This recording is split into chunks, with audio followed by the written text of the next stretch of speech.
Semua siap? Jaga pertahanan kalian, teman. Ayo, jangan biarkan lawan kita lolos. Teman, di daerah kalian masih ada nggak permainan tradisional seperti ini? Hehehe. Kalau di tempatku, permainan ini disebut AC, yaitu permainan menjaga daerah.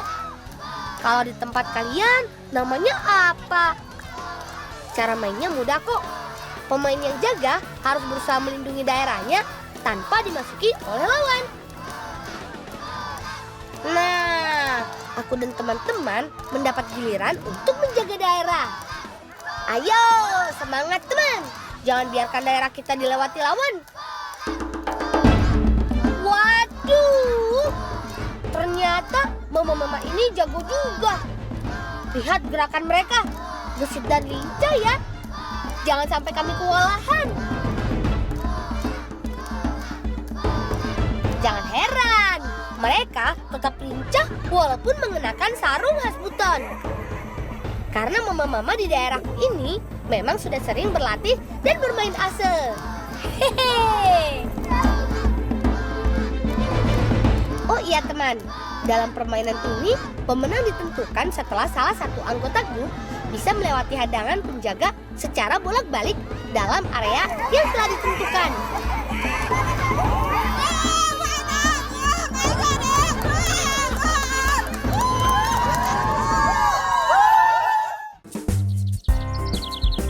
Lihat dan nikmati indahnya alamku ini.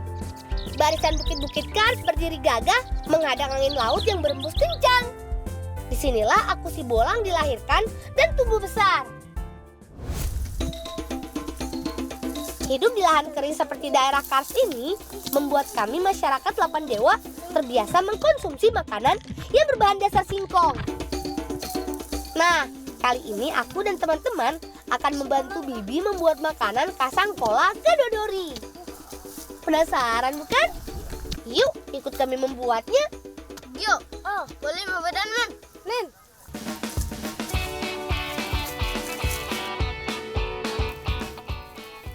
Hiyap, berhasil. Ya, walaupun ukurannya tidak sesuai harapan, tapi lumayan lah. Yuk, langsung saja kita bawa pulang.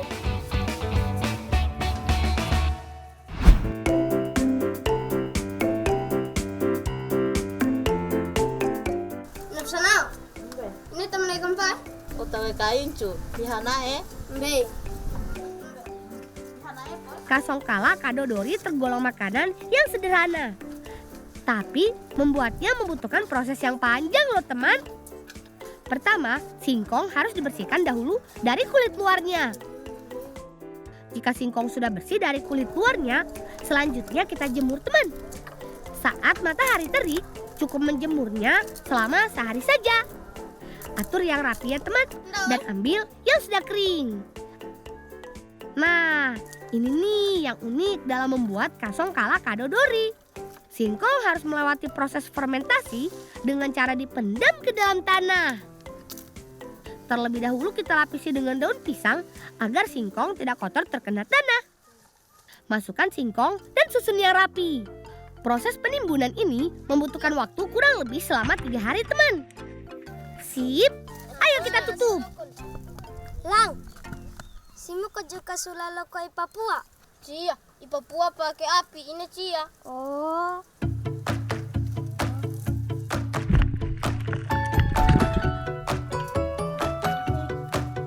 Nah, proses selanjutnya adalah pengasapan.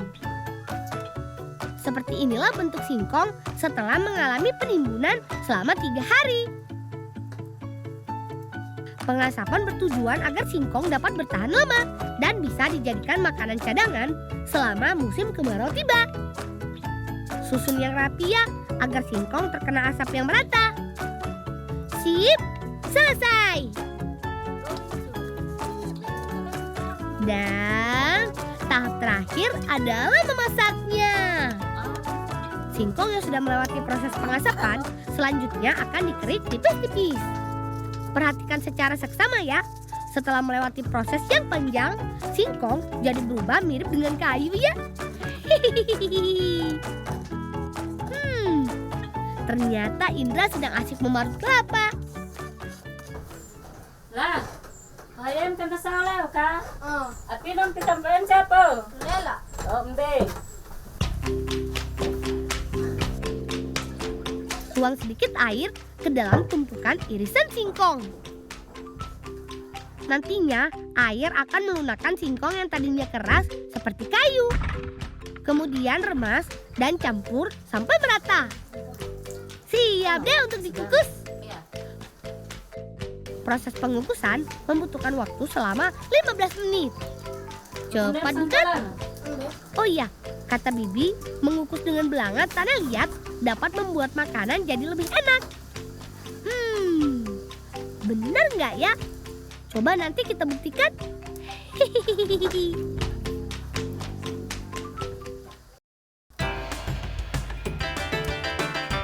Dan tada!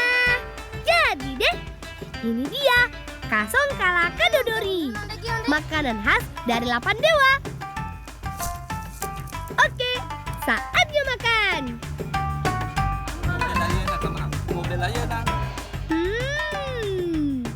Enak sekali. Empuk dan gurih. Sungguh perpaduan yang sempurna.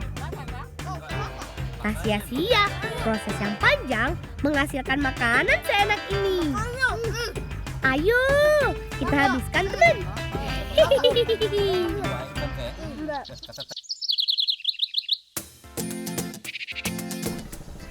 Yuk, ikut aku menuju tempat budidaya mutiara Mabe.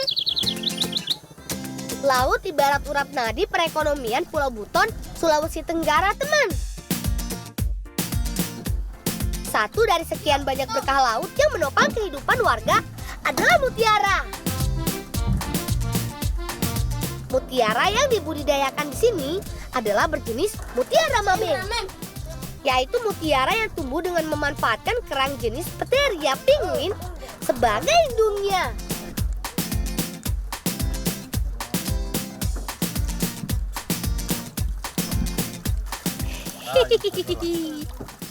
Lucu ya teman, lihat kerang-kerang ini diikat dan digantungkan seperti ini. Memang seperti inilah cara budidaya mutiara Mabe di daerahku. Nah, sekarang kita ambil kerangnya terlebih dahulu yuk. Tidak sembarangan loh, hanya kerang dewasalah yang kita pilih.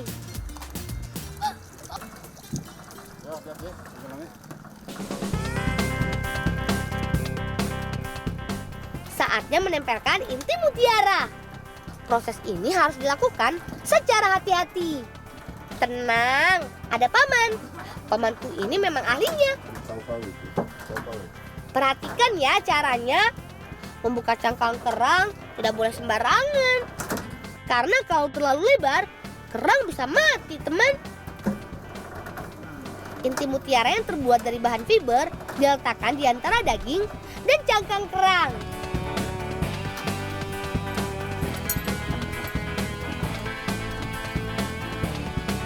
Lama-kelamaan, inti akan tertutupi oleh lapisan nacre dalam jumlah mencukupi.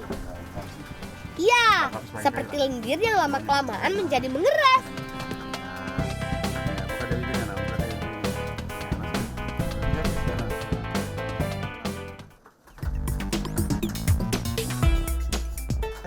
Sekarang kita kembalikan lagi kerang-kerang ini ke laut yuk. Oh iya teman, peletakan bagan kerang juga harus tepat. Bagan harus cukup terkena ombak, karena ombak membawa plankton sebagai sumber makanan kerang. Sip, sekarang tinggal kita tunggu saja kurang lebih selama 3 bulan. Sampai mutiara membesar dan bisa dipanen. Wah, 3 bulan bukan waktu yang singkat ya. Pantas saja harga mutiara di pasaran cukup mahal. Hehehe. Selesai Lang? Sudah. Ayo kita ambil yang mau dipanen Lang sana. Udah mau pesanan.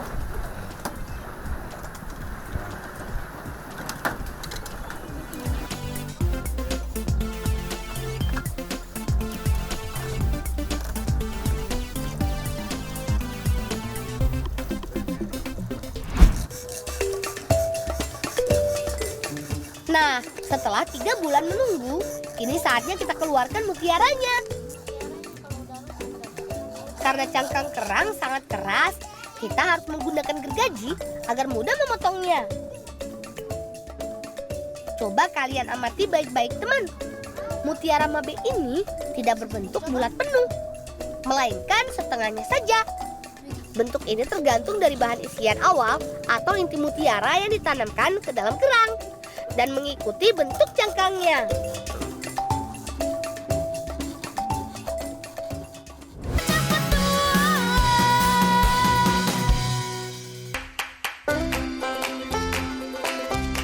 Kali ini aku dan teman-temanku sedang membantu Bibi mencari cacing. Eits, jangan geli dulu. Cacingnya bukan cacing biasa loh, tapi cacing laut.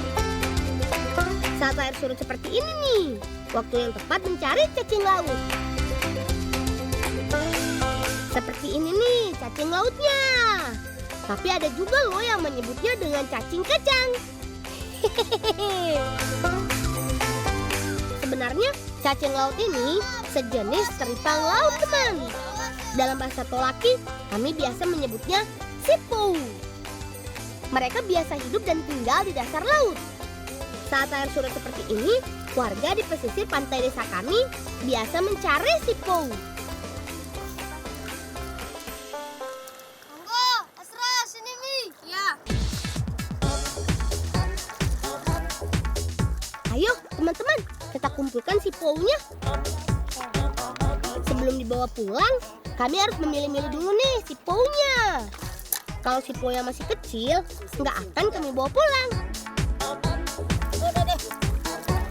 Biarkan dia berkembang dulu di laut.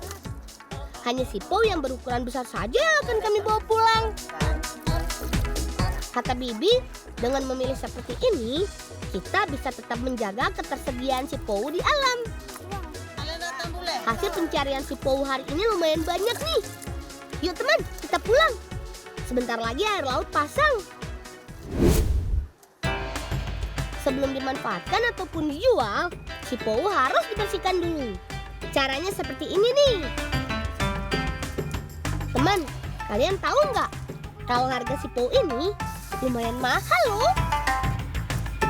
1 kilogram sipou kering dijual dengan harga Rp250.000.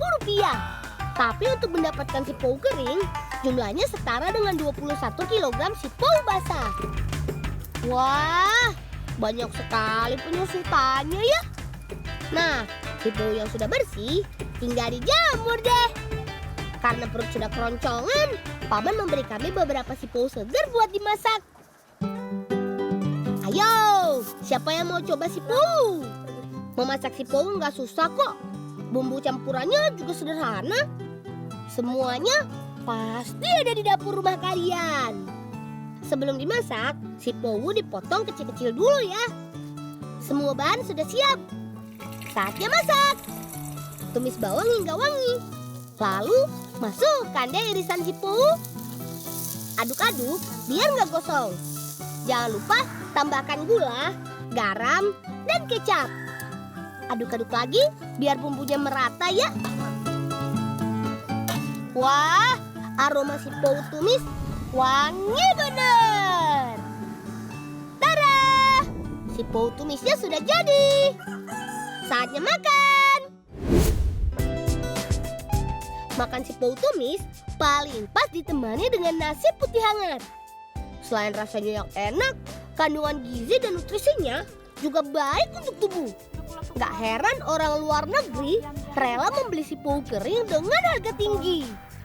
Kalau kami sih tinggal nyari sendiri di pantai. Hehehe. Alhamdulillah, perut kenyang, hati pun riang. Biar makin lengkap, langsung nyebut ke laut. Segar. Hehehe. Teman-teman di rumah mau nyicipin sipou juga. Ayo main ke desa kami.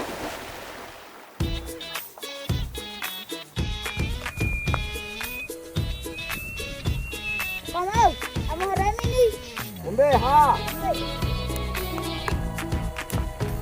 Yeha! Layang-layangnya terbang. Saat cuaca cerah dan berangin seperti sekarang ini, memang paling pas untuk main layang-layang. Oh iya, layang-layang khas kami berbeda dari layangan pada umumnya. Layang-layang daerah kami terbuat dari daun kolope atau ubi hutan. Kalian mau tahu cara membuatnya? Layang-layang dalam bahasa Muna disebut kagoti. Bahan utamanya dari daun kolope tua yang tumbuh liar di sekitar kebun atau pinggir hutan. Walaupun kolope biasa merambat di batang-batang pohon dan sekitar belukar, kolope tidak merusak seperti benalu loh. Sebelum dibuat kagoti, daun kolope diasapi dulu. Kata Koko Amauku Pak Rono, daun diasapi biar lebih kuat dan tidak mudah sobek. Daun yang sudah diasapi kemudian dijemur sampai kering. Nah, daun-daun yang sudah kering inilah yang siap untuk dibuat layang-layang. Saat merangkai daun kolope menjadi kagoti, harus teliti dan hati-hati. Salah sedikit, daun bisa sobek. Layang-layang bagi kami masyarakat Muna bukan hanya sekedar permainan, tetapi sudah menjadi budaya yang diturunkan dari nenek moyang kami sejak zaman dahulu. Meskipun hanya terbuat dari daun, layang-layang buatan kami tetap bisa terbang tinggi dan menghiasi langit. Hingga kini, kagoti tetap menjadi bagian dari masyarakat Miyano Wuna dan sudah jadi budaya leluhur yang harus kami jaga.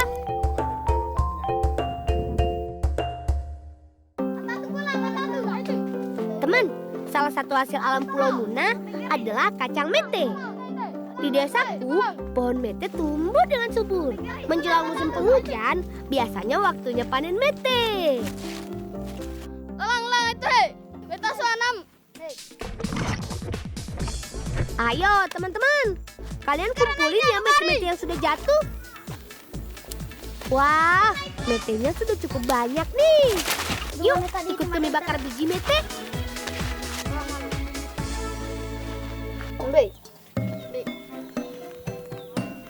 Kalian sudah pernah makan mete bakar belum?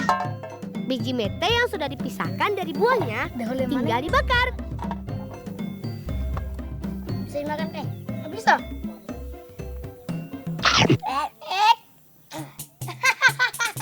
Aku ingin tahu. Karena kandungan minyaknya banyak, jadi metenya seperti meledak. Makanya kita harus hati-hati. Tidak boleh terlalu dekat dengan api. Wah, sepertinya sudah matang tuh.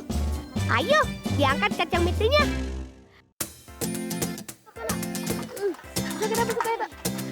Langsung kita sikat. Setiap musim mete tiba, kami anak-anak Muna pasti pesta kacang mete. Kata Pak Guru, mete yang dibakar seperti ini kandungan kolesterolnya lebih rendah. Makanya mete bakar lebih sehat dan tentunya enak. Nggak hanya dibakar loh yang enak, digoreng pakai gula merah juga lezat.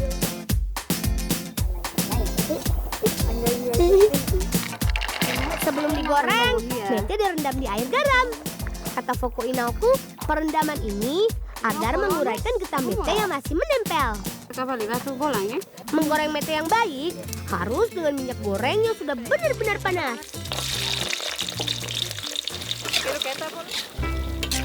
Kalau warnanya sudah berubah coklat keemasan, tandanya mete siap diangkat.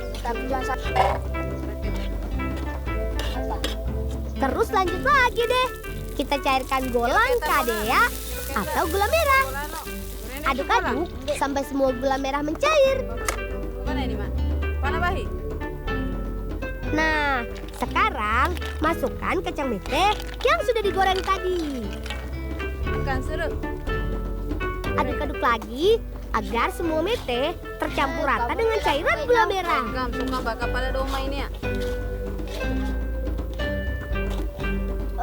Nggak usah terlalu lama. Segera angkat agar tidak gosong.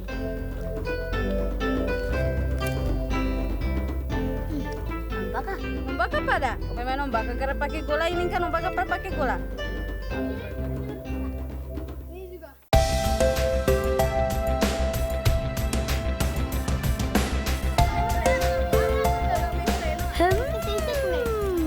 Rasa metenya gurih banget. Pas dengan campuran gula merahnya. Makan saya mak lihatnya tuh. Bakal. Lebih nikmat lagi kalau makan bersama teman-teman sambil menikmati keindahan alam di Danau Napapale. Teman-teman di rumah mau juga makan kacang bete? Ayo, datang ke Pulau Muna.